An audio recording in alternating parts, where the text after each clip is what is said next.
In this video, we are going to learn about the basics of the formulas like sum average, which we've already seen in the previous course curricula. It is just a refresher, uh, and it will form a base for the future videos or the future formulas which we are going to use it.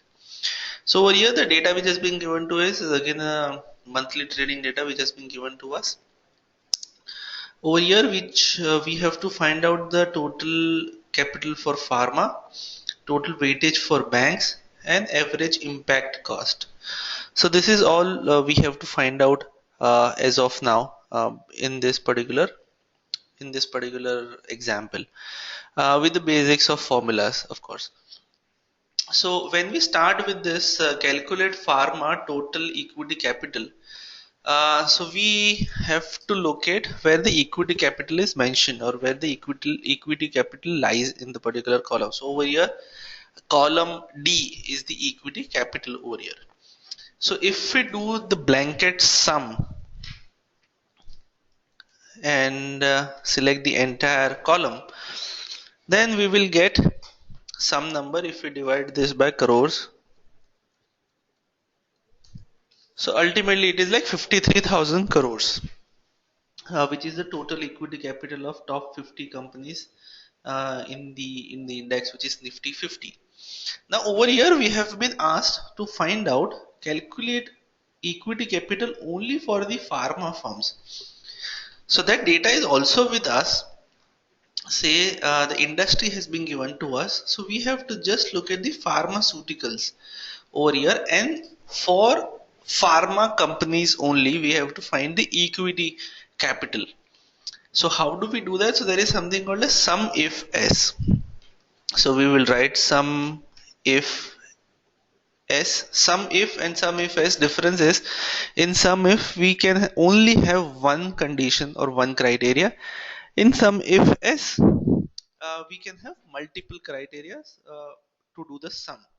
I would always suggest you to always go with sum if s. In case in future there are more conditions which needs to be included, then it's easy to defer the formula, to change the formula.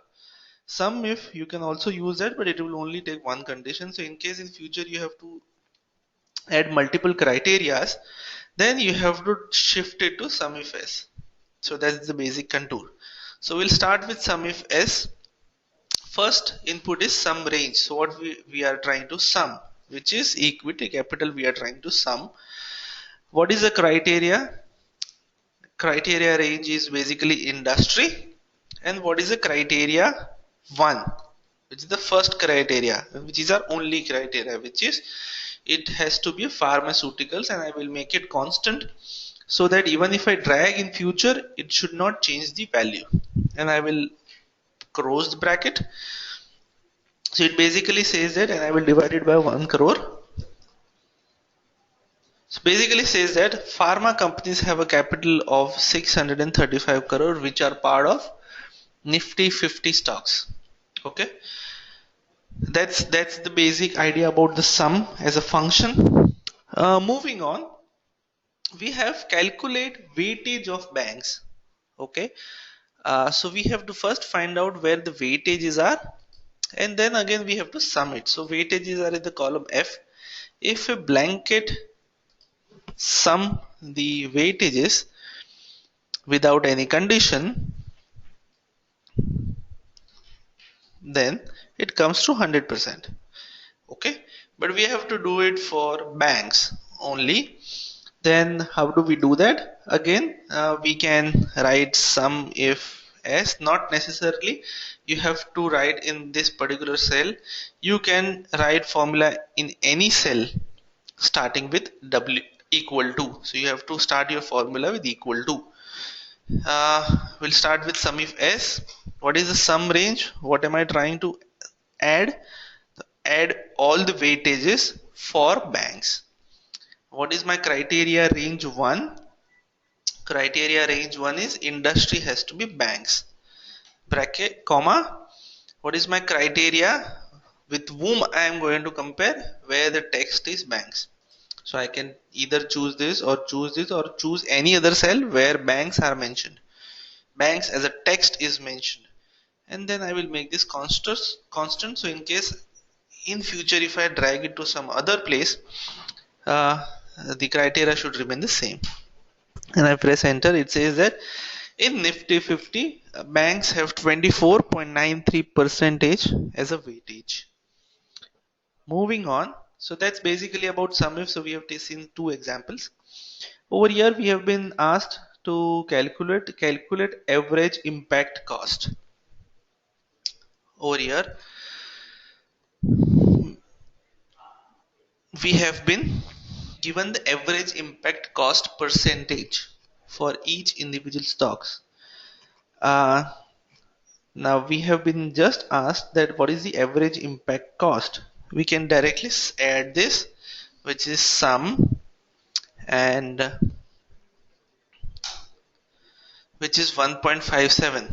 So total impact is 1.57. However, if I want to find the average, then I can write average as a formula and I will add this. So on an average, Nifty 50 stocks have an impact cost of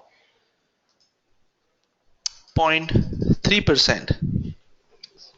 Okay, now like we have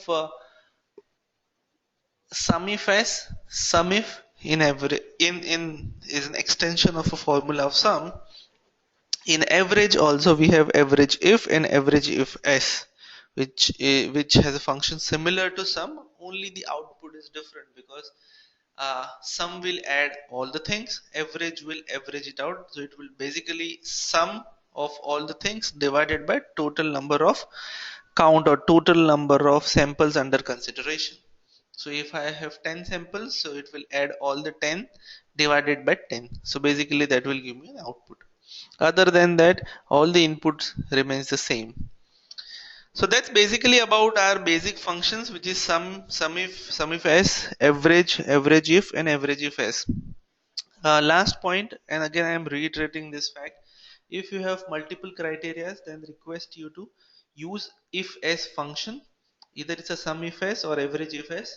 Even if you have one criteria, I would still suggest you to use if s function in case you want to add any other criteria in the future. So that's pretty much about this video. Thank you.